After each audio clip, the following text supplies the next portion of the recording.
Buenos días, mi nombre es Cleira Zuniaga, estudiante de Derecho en la cátedra Obligaciones 4 y le voy a hablar sobre las acciones derivadas del incumplimiento de las obligaciones.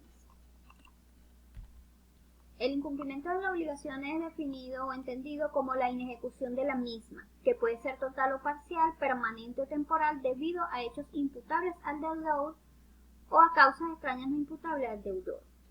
Es decir, que se refiere a la circunstancia de que el deudor no ha satisfecho al acreedor en la pretensión obligatoria, es decir, no ha pagado. La relación jurídica que existe por la obligación está dirigida a la satisfacción del sujeto. Dentro de los efectos del incumplimiento de las obligaciones está la extinción de la obligación, que comprende dos aspectos: la liberación del deudor, el cual queda liberado de la obligación asumida, y la extinción de las obligaciones del acreedor. Las formas generales de incumplimiento, según su naturaleza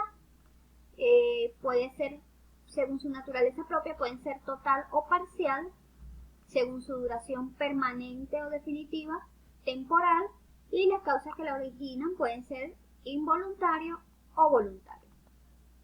Cuando hablamos en la parte según la naturaleza propia, podemos decir que total supone la ejecución absoluta de obligación y es el incumplimiento por excelencia.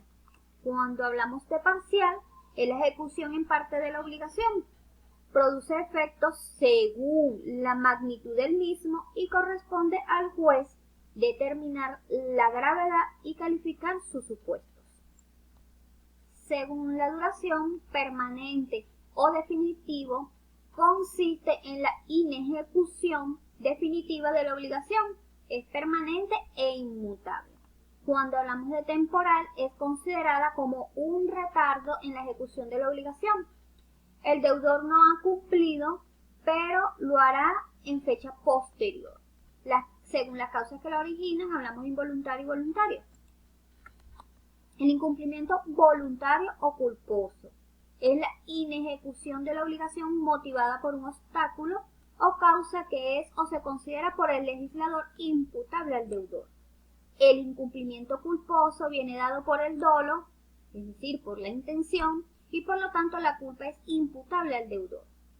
El incumplimiento voluntario viene dado tanto por circunstancias imputables al deudor o por otras circunstancias no imputables, como por ejemplo mala situación económica del deudor.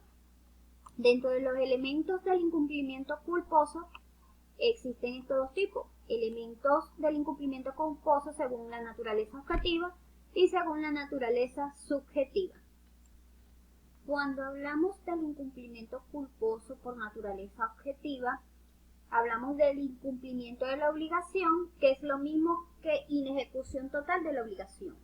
Cuando se habla de la naturaleza subjetiva, en este caso hablamos de la culpa, y se define como la violación de una confianza engañada, o como la violación a una obligación preexistente.